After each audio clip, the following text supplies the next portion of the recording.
Vivendo uma geração, né? Você faz parte de uma geração que foi discipulada, que anunciaram o evangelho para você.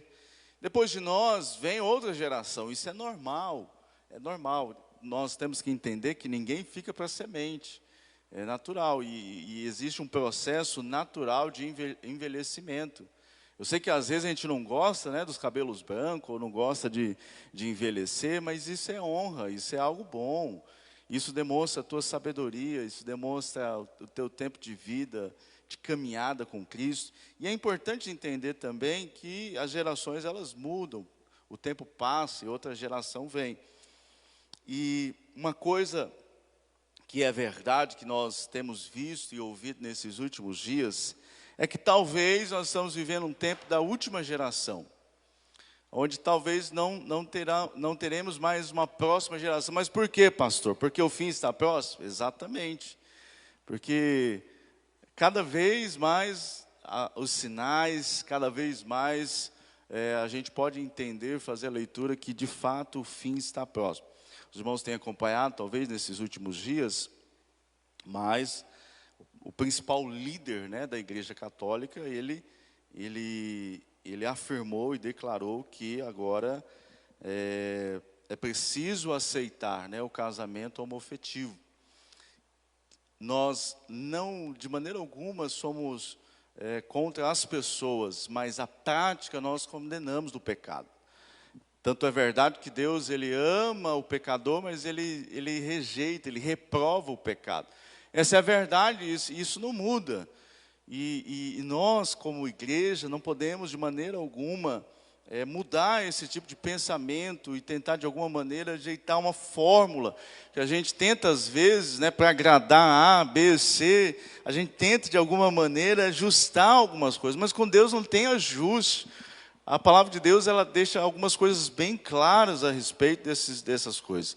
E não tem jeito, irmãos, quando eu ouvi esse pronunciamento, quando eu vi essa fala, eu falei, Jesus, o Senhor está voltando mesmo, porque cada vez mais as coisas vão se afunilando para a vinda de Jesus. Não tem jeito. Essa é uma verdade. E aí a gente ouve também, além dessa liderança, a gente ouve uma liderança também evangélica, a nível nacional também falando, e dessa vez eu vou citar nomes, porque se você está ouvindo esse tipo de pregador, eu quero recomendar que você não ouça mais, porque tem falado heresias também. Então, tudo isso vai afirmando acerca, realmente, que nós estamos vivendo um tempo da última geração. Acho que tem essa semana, ou semana passada, o pastor Ed René Kivitz, ele declarou que a Bíblia precisa ser atualizada. E aí o Vitor Azevedo, né, também apoiando esse tipo de mensagem, que é totalmente fora da palavra de Deus. Nós chamamos isso na teologia de heresia, quando alguém ela tenta de alguma maneira distorcer ou falar que a palavra está falando algo que na verdade ela não está dizendo. E há alguns anos atrás, Billy Graham, um dos maiores evangelistas, acho que o maior de todos os tempos, ele declarou que a Bíblia é mais atual do que o jornal que vai sair amanhã. E essa é a verdade. Agora, isso demonstra para nós que de fato nós estamos vivendo aí os últimos tempos. É a última geração. E nós como igreja, nós precisamos estar atentos a essas coisas, porque é um tempo de anunciar o Evangelho. E a missão principal da igreja aí é importante. O que eu disse de manhã, eu quero repetir também agora à noite. Eu não creio que a missão, que uma cidade, ou uma nação, ou um estado, vai ser transformado por um sistema político. Eu não creio dessa maneira. Eu creio que uma cidade, um estado, ou uma nação, ela se transforma com discípulos de Cristo. Alguém que se pareça com Cristo e começa a agir como Cristo andou. Então, como igreja, a nossa preocupação como igreja, a nossa missão principal é o quê? É anunciar o Evangelho, é falar da obra de Jesus, é falar de tudo aquilo que Jesus está fazendo, e mais pessoas ganhar para Jesus. Agora, eu entendo também, e aí é algo importante, que para algumas pessoas é como um propósito de vida, um chamado divino, fazer parte como cristão, como discípulo de Cristo, para fazer a diferença também na política. Agora, quando a gente coloca expectativa demais nas pessoas, a gente pode se frustrar. Nas últimas eleições, nós colocamos muita expectativa na atual gestão. E o problema de a gente colocar expectativa em pessoas, irmão, não tem jeito, se frustra. Você coloca expectativa no pastor, você vai se frustrar. Você coloca expectativa na mulher do pastor, você vai se frustrar também. Se você coloca expectativa na sua liderança, se frustra. Coloca expectativa no marido, se frustra. Coloca expectativa na esposa, se frustra. A nossa expectativa tem que sempre estar no Senhor. Nós, como seres humanos, às vezes nós decepcionamos as pessoas. Ou até mesmo nós criamos uma expectativa que talvez é uma expectativa nossa mesmo. Um elogio que nós esperamos, um reconhecimento às vezes que nós queremos. E quando ele não vem, ele traz frustração, ele traz decepção, ele traz angústia.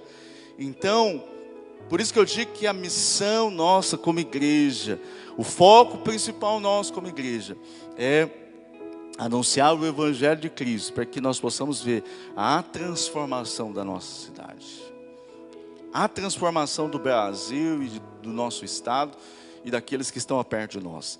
Quando pessoas vão se convertendo, pessoas vão se salvando, vão mudando a sua vida, vão mudando o seu jeito de pensar, o seu jeito de agir, vão mudando a sua natureza pecaminosa e agora a natureza de Cristo. Irmãos, nós podemos ver algo diferente acontecer, natural. Quanto mais cristã talvez seja uma cidade, menos o índice de criminalidade, menos o índice de enfermidade, menos o índice de roubo, de furto, de drogas e por aí vai. Vai zerar? Difícil acontecer isso. Difícil acontecer isso. Mas pode ter certeza que uma cidade onde existe uma população clamando o nome de Cristo, nós podemos ver que algo poderoso acontece. Algo sobrenatural vai acontecer. É interessante que quando Jesus ele deixa então esse ide aos discípulos, Jesus então fala para eles estarem ali em Jerusalém e esperasse para que eles pudessem ser revestidos pelo Espírito Santo. E esse revestimento ia trazer algo diferente para eles. Em Atos, no capítulo 1, versículo 8, dá um pouquinho mais de retorno, fala para mim. Em Atos 1, versículo 8, nós podemos ver algo muito interessante.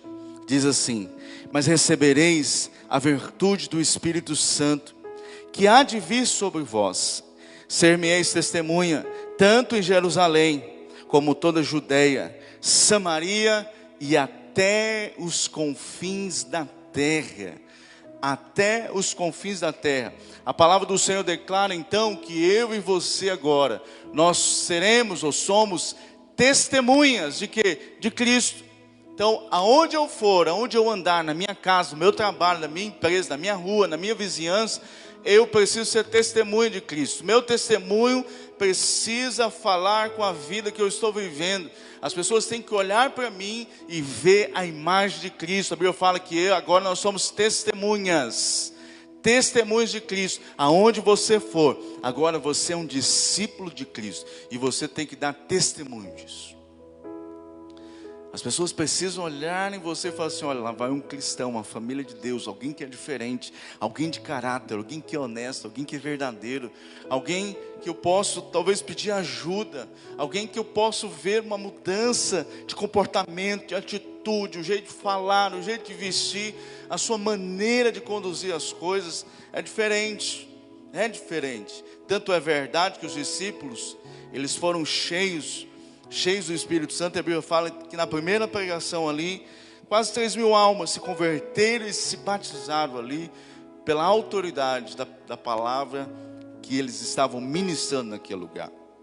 É tão interessante isso. A Bíblia fala que essa obra geracional precisa de homens e mulheres cheios de Deus. Homens e mulheres cheios de Deus, para levar essa mensagem para a transformação de vida, para que as pessoas sejam impactadas pelo poder do Evangelho de Deus. Amém?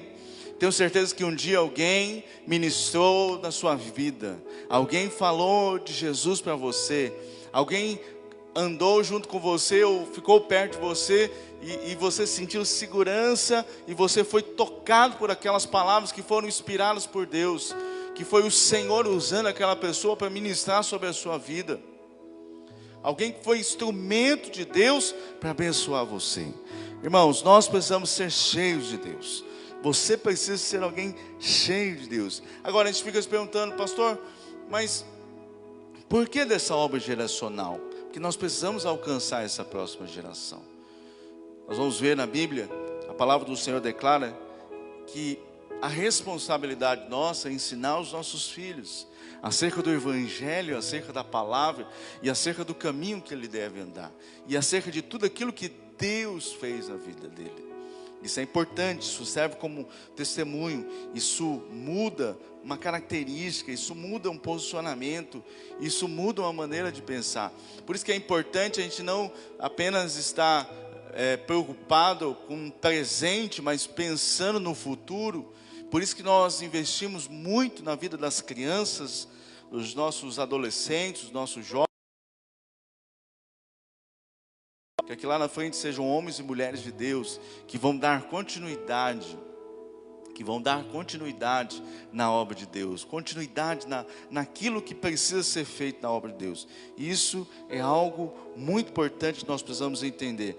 E como discípulos de Jesus, o Senhor nos chama.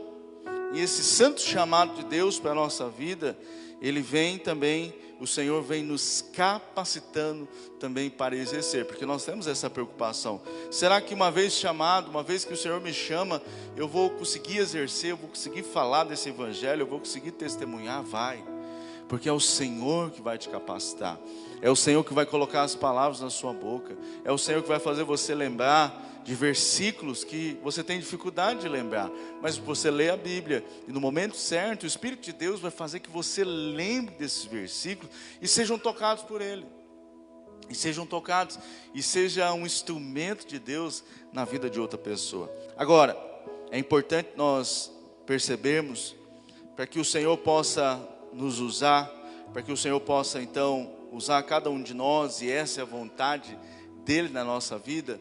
A Bíblia fala então que o Senhor nos liberta da mão do inimigo. A primeira coisa que Ele faz na nossa vida é nos libertar.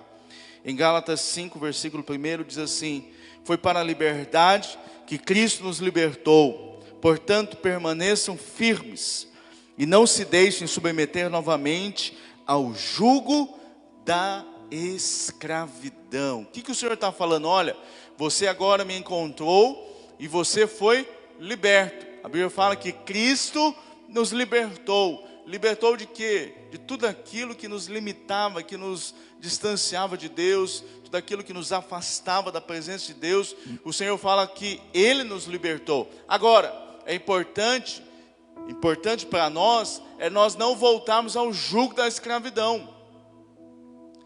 Nós não podemos voltar a fazer as mesmas coisas do passado, sendo que o Senhor já nos libertou. E agora você é alguém que é livre.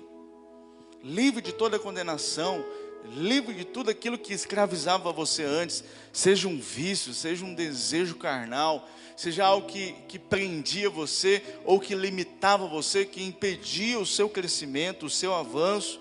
O Senhor fala assim: olha, eu te libertei disso, você está liberto. Agora, você não pode voltar a cometer novamente as mesmas práticas.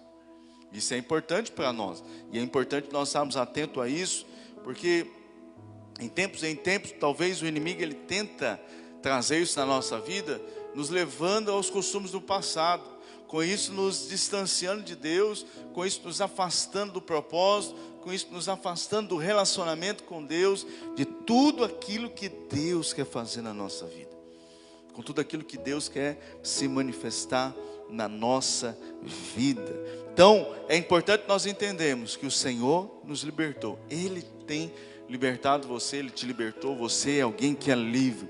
Livre para adorar, livre para servir, livre para buscar Ele, livre para estar a cada dia na presença dEle. Você se sente alguém livre? Em nome de Jesus, você é livre? Isso é importante, você é livre para adorar o Senhor. Nada mais prende ou limita você para servir, adorar o Senhor. Isso é algo fundamental. Quando nós falamos também dessa obra geracional, nós precisamos entender que tudo aquilo que nós precisamos para que a obra de Deus aconteça, o Senhor, Ele concede a nós. Essa é uma verdade. A Bíblia declara que Ele já nos abençoou. E uma verdade é que Deus, Ele abençoa projetos. Essa é a verdade. O tamanho do investimento de Deus na sua vida vai ser o tamanho do seu projeto. Qual é o tamanho do seu projeto? Que é aquilo que você deseja, aquilo que você sonha, aquilo que você idealiza. Qual é o tamanho dele? Esse é o tamanho do investimento que Deus quer fazer também na sua vida. Essa é a verdade. Quando nós vemos aqui na palavra do Senhor, e eu gostaria que você abrisse aí Josué, o capítulo 1. Abre aí Josué, capítulo 1.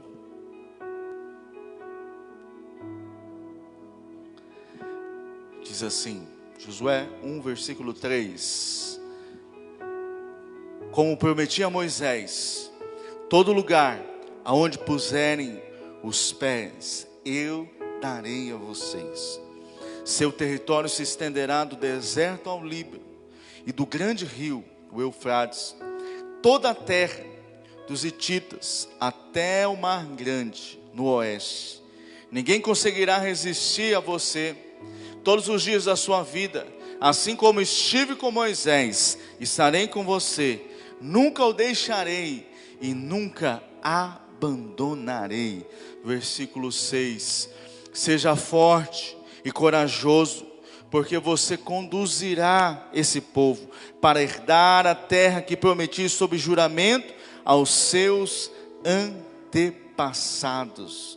Sabe, irmãos, a palavra de Deus para Josué foi para que ele confiasse no Senhor, confiasse na sua palavra, confiasse em tudo aquilo que Deus ia fazer. Você sabe qual que é o problema às vezes nosso? É que quando Deus libera a promessa, existe um tempo para o cumprimento dessa promessa. Às vezes as coisas não acontecem no mesmo momento que nós esperamos. Isso é interessante. Foram 40 anos para chegar em Canaã. Abraão teve seu filho com 100 anos. Jacó trabalhou 14 anos pela mulher que amava. Há uma promessa, mas o cumprimento dela existe um tempo a ser caminhado. Muitas vezes moldando a nossa vida, mexendo com a nossa estrutura, trabalhando na nossa vida. Não quer dizer que aquilo que Deus prometeu que vai se cumprir amanhã. Mas entenda, existe uma promessa? Existe. E a palavra de Deus declara para nós, assim como ele falou com Josué, era que ele estaria conosco e ele estaria abençoando os nossos projetos. Essa é a verdade. Esse caminhar com Cristo, esse caminhar com Ele, Ele fala realmente dessa bênção dele sobre a nossa vida. Então, quando nós decidimos fazer, quando nós decidimos andar como discípulos do Senhor, irmãos, não tem como Deus não te abençoar. A Bíblia declara que você já é abençoado. Esse texto que nós lemos é interessante, que o Senhor ele fala para Josué que aonde ele colocasse ali os pés dele, ele daria. Aonde ele plantasse os pés, aquilo que ele fizesse, estaria com ele. Isso é importante e algo que nós temos sempre que guardar na nossa vida é que Ele sempre está conosco. Essa é a verdade. Como discípulos dEle, como alguém que decide fazer tudo aquilo que Ele pede para nós fazermos, é importante nós entendermos que Ele é que abençoa os nossos projetos. Tem projetos na sua vida que precisam ser realizados? Ele pode abençoar. Ele pode fazer. O que eu preciso fazer, pastor? Seja apenas discípulo. É interessante. Nós não precisamos fazer muita coisa. Você tem que ser discípulo. Você tem que cumprir o ID dele. Porque o seu projeto está ligado ao ID dele. Não tem como. Não tem como você desvincular isso. Se você tem um projeto que não está ligado ao ID do Senhor, pode ter certeza que você vai ter dificuldade de realizar ele. Os nossos projetos sempre precisam estar alinhados ao propósito original de Deus, à missão original de Deus, aquilo que Deus pede para nós, aquilo que é a maior preocupação do Senhor hoje. A maior preocupação dele é que vidas se convertam, que vidas sejam ganhas para Ele. Que nós possamos tirar pessoas do inferno e trazer para a glória dele, para a luz dele. Essa tem sido a sua preocupação nesses dias? Seu coração está nessas coisas nesses dias? Você sabe que às vezes algumas coisas vão tirando nosso foco. E a gente tira o nosso foco, deixa de perceber, deixa de olhar aquilo que é primordial, que é o que diz Mateus 6,33, né? Buscai em primeiro lugar o reino de Deus. Esse é o primeiro lugar, esse reino de Deus. Agora, é importante nós sempre lembrarmos, quando nós falamos então dessa obra geracional como discípulos dele, que Deus, é importante nós lembrarmos de tudo aquilo que Deus faz na nossa vida. Essa é a orientação dele para nós. Aqui no Salmo 78, é interessante como ele orientou o povo de Israel a ensinar os seus filhos. E esse deve ser o caminho que nós devemos fazer. Salmo 78. Olha só o que diz a palavra.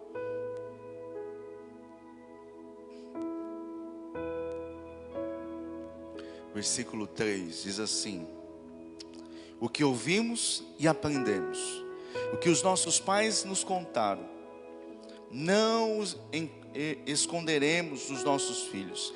Contaremos à próxima geração os louvores feitos do Senhor, o seu poder e as maravilhas que Ele fez. Ele decretou estatutos para Jacó, e em Israel estabeleceu a lei, e ordenou aos nossos antepassados que as ensinasse aos seus filhos, de modo que a geração seguinte a conhecesse, e também aos filhos que ainda nasceriam, e eles, por sua vez, contassem aos seus próprios filhos. Então eles porão a confiança em Deus, não esquecerão dos seus feitos e obedecerão os seus mandamentos. Eles não serão como seus antepassados, obstinados e rebeldes, povo de coração desleal para com Deus, gente de espírito infiel. A palavra de Deus, ela declara que nós precisamos contar os feitos, contar, falar, testemunhar aquilo que Deus tem feito na nossa vida. Nesse tempo de cristão, o que é que Deus tem feito na sua vida? De que maneira Deus tem agido? De que maneira Deus tem manifestado na sua vida? Será que nós temos feito conforme o salmista fala, a orientação de Deus? Nós temos contado isso, nós temos lembrado as maravilhas e os feitos que Deus fez, para que essa próxima geração, ela perceba e entenda aquilo que Deus está fazendo. Aquilo que Deus está fazendo. Vamos, por isso que é importante nós falarmos. Lembre-se aquilo que Deus tem feito na sua vida. Você consegue lembrar como que era a sua vida alguns anos atrás, sem Jesus? Como que você era quando você entregou a tua vida a Jesus? Antes de conhecer Ele? Antes de se entregar a Ele? Como era a sua vida e aquilo que Ele tem feito, aquilo que Ele está fazendo hoje na sua vida? Mas nós precisamos reconhecer que Deus tem sido maravilhoso, não é verdade? Ele tem sido bom para você, Ele tem sido agraciado. Eu tenho certeza que alguma coisa mudou na sua vida. Quando você conheceu a Jesus e hoje alguma coisa mudou. Tenho certeza disso, tenho certeza que algo aconteceu na sua vida. Ninguém é mais o mesmo depois que encontra com Jesus. Ninguém nunca mais é o mesmo quando de fato tem uma real conversão com Cristo. Ninguém é mais o mesmo. Não tem como ser mais a mesma pessoa. O Espírito de Deus nos leva a uma vida diferente, a uma vida de mudança, uma vida de transformação. A própria glória de Deus traz isso sobre a nossa vida.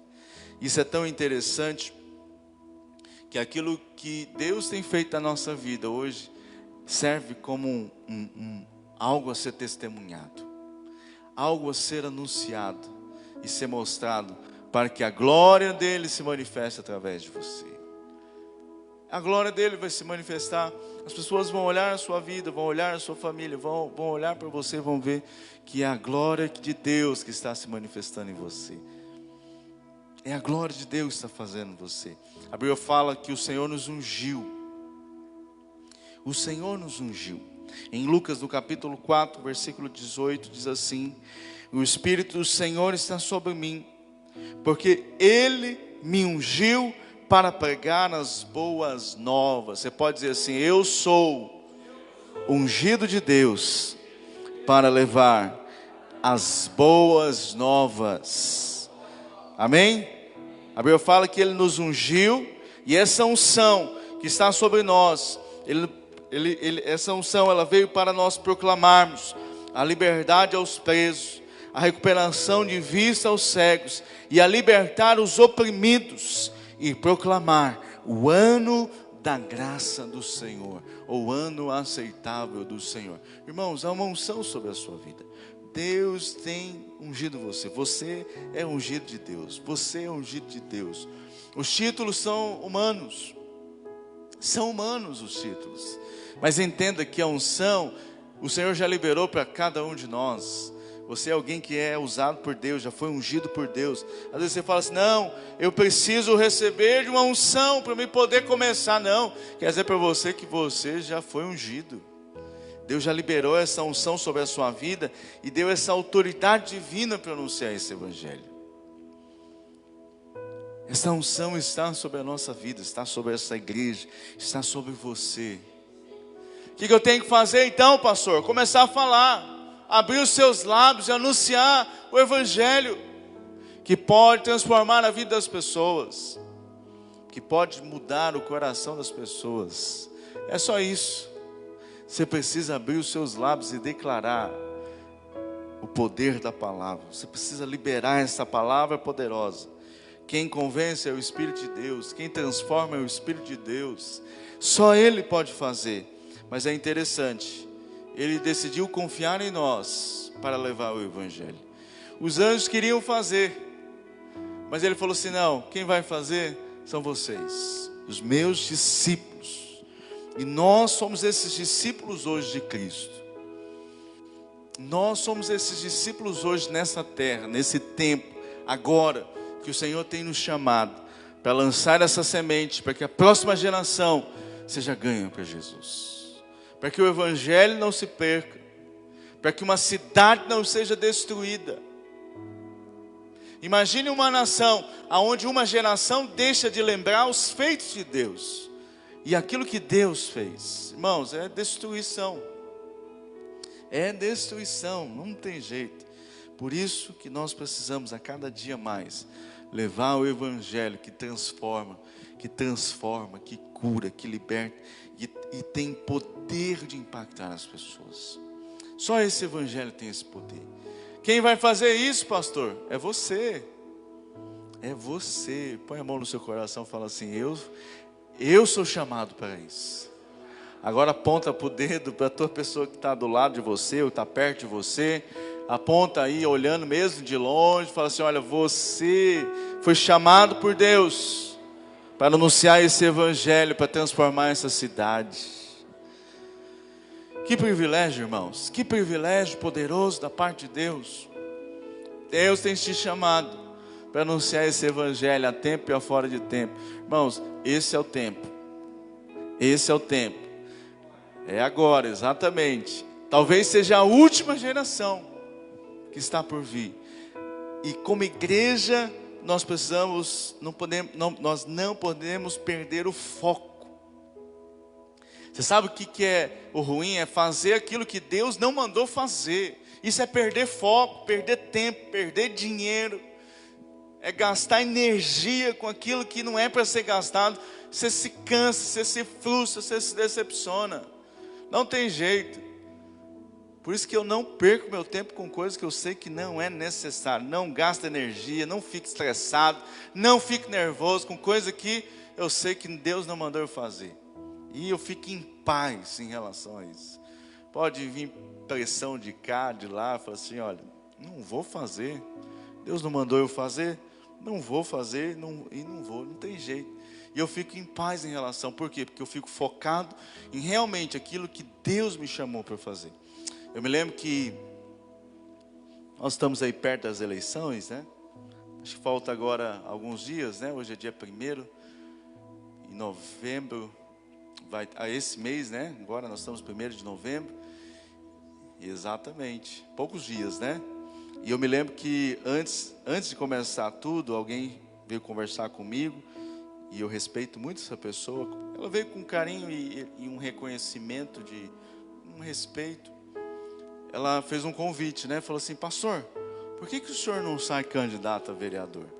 O senhor vai ser o candidato do nosso partido, nós vamos apoiar, nós vamos investir, nós vamos fazer isso, nós vamos fazer aquilo. Eu falei assim: olha, eu agradeço o seu convite, agradeço porque você lembrou de mim, agradeço pelo seu respeito, agradeço por esse gesto, mas eu não posso fazer algo que Deus não me mandou eu fazer. Deus não me mandou fazer isso. Eu falei assim: eu sou pastor, o que eu tenho para fazer hoje, falei assim, é pastorear. Eu não posso mexer com outra coisa que não é o meu chamado, que não é meu tempo para fazer isso. Falei assim: pode ser que lá na frente, talvez, depois que eu não estiver mais pastoreando, não sei, mas enquanto eu estiver pastoreando, o meu foco é pastorear, é ser pastor, é cuidar desse rebanho precioso que Deus colocou para fazer. E eu não gasto energia com outras coisas, não gasto energia e não perco tempo, a não ser com aquilo que Deus tem mandado fazer. E às vezes, irmãos, nós gastamos muita energia com coisas que Deus não mandou a gente fazer. Então avalia realmente essas coisas e concentra toda a sua fé, toda a sua energia, toda a sua fé, toda a sua crença naquilo que Deus tem chamado você para fazer. Se é algo que Deus tem colocado no teu coração, você tem certeza, então investe toda a sua vida, gasta todo o seu tempo como discípulo de Jesus. E aonde Deus te colocar, vai ser para fazer a diferença. Não pense que você vai estar lá por posição ou poder, não. Você vai estar lá é para glorificar o nome dEle. Não pense: Deus me deu uma empresa. Entenda, essa empresa é para glorificar o nome dEle. Deus te colocou em um lugar para você trabalhar, ou você foi fazer algo. Entenda, tudo isso é para que a glória dEle se manifeste na sua vida, e que você seja um instrumento nas mãos dEle, um instrumento nas mãos de Deus, para a glória dEle. Entenda isso, entenda isso, entenda isso. É Deus, somente Deus. Nós lembramos de José do Egito. Ele esteve em muitas posições, mas em todas as posições aí, vamos lembrar, ele teve em um buraco, ele teve numa cova, ele teve como chefe na casa de Potifar, ele teve ali como chefe do presídio ali, né, onde ele estava, do cárcere onde ele estava, e ele também, na última posição, ele estava como governador do Egito.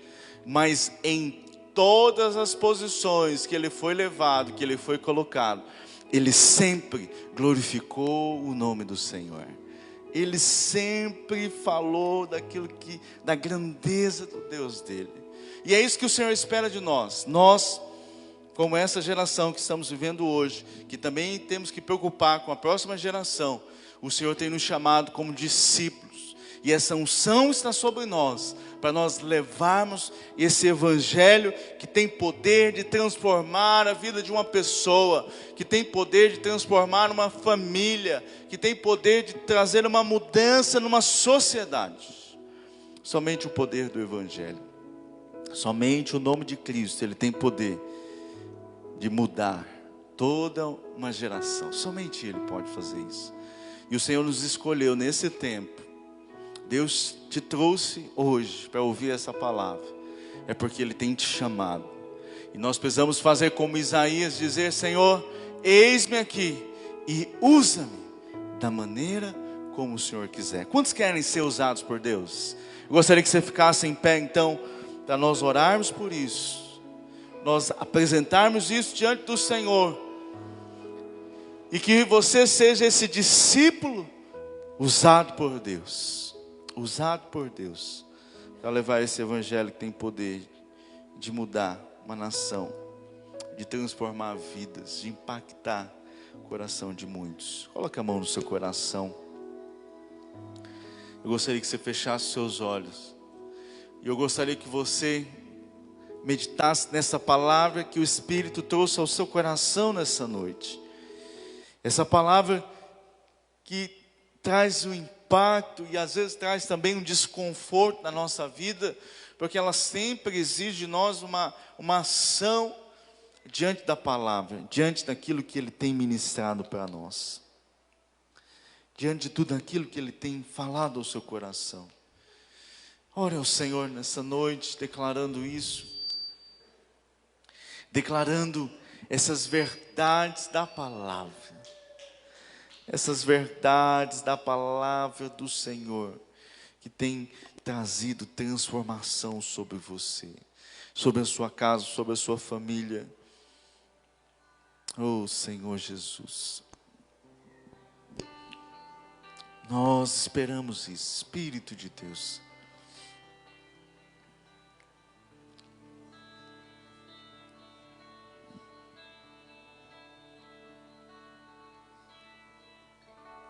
Vem me visitar hoje aqui. Eu quero conhecer mais de ti. Espírito vem, Espírito vem, Espírito Santo. Espírito vem, Espírito vem, Espírito Santo. Eu quero viver algo novo. Faz meu coração arder de novo, fazendo todo medo desaparecer, fazendo sobre mim um novo amanhecer. Eu quero viver algo novo. Vem me visitar hoje aqui. Eu quero conhecer mais de ti. Declare isso sobre a sua vida. Espírito vem, Espírito vem, Espírito Santo. Declare o seu desejo de anunciar esse evangelho poderoso para a transformação. O Senhor tem chamado homens e mulheres cheios dEle, cheios da sua presença, cheios desta unção poderosa. Eu quero viver algo novo. Faz meu coração arder de novo, fazendo todo medo desaparecer, trazendo sobre mim um novo amanhecer. Eu quero viver algo novo. Eu quero viver algo novo. Faz meu coração arder de novo, fazendo todo medo desaparecer, trazendo sobre mim um novo amanhecer. Eu quero viver algo novo.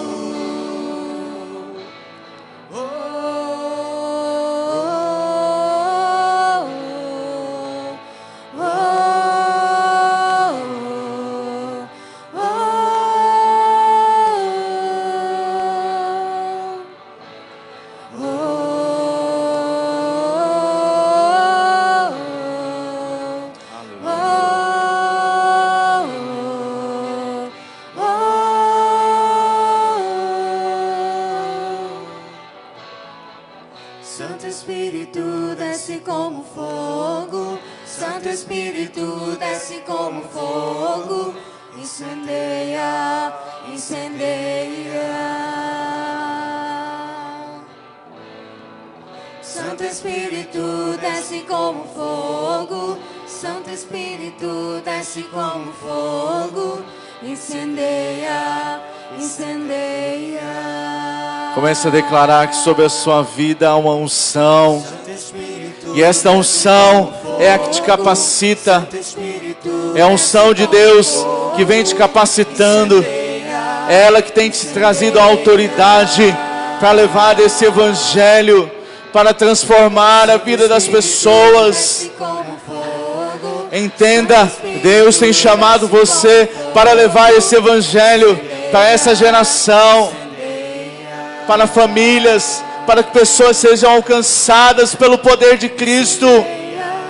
incendeia, Você é o instrumento. incendeia, Você é aquele que Ele deseja usar. incendeia, Você é aquele que Ele tem chamado nesse dia para levar esse evangelho. O evangelho de Cristo. incendeia, O evangelho que transforma. O evangelho que muda. O evangelho que liberta. Aleluia. eu quero viver algo novo. Deus tem te chamado. Deus tem chamado você para anunciar esse evangelho. Arder de novo, fazendo todo medo desaparecer, trazendo sobre mim um novo amanhecer. Eu quero viver algo novo.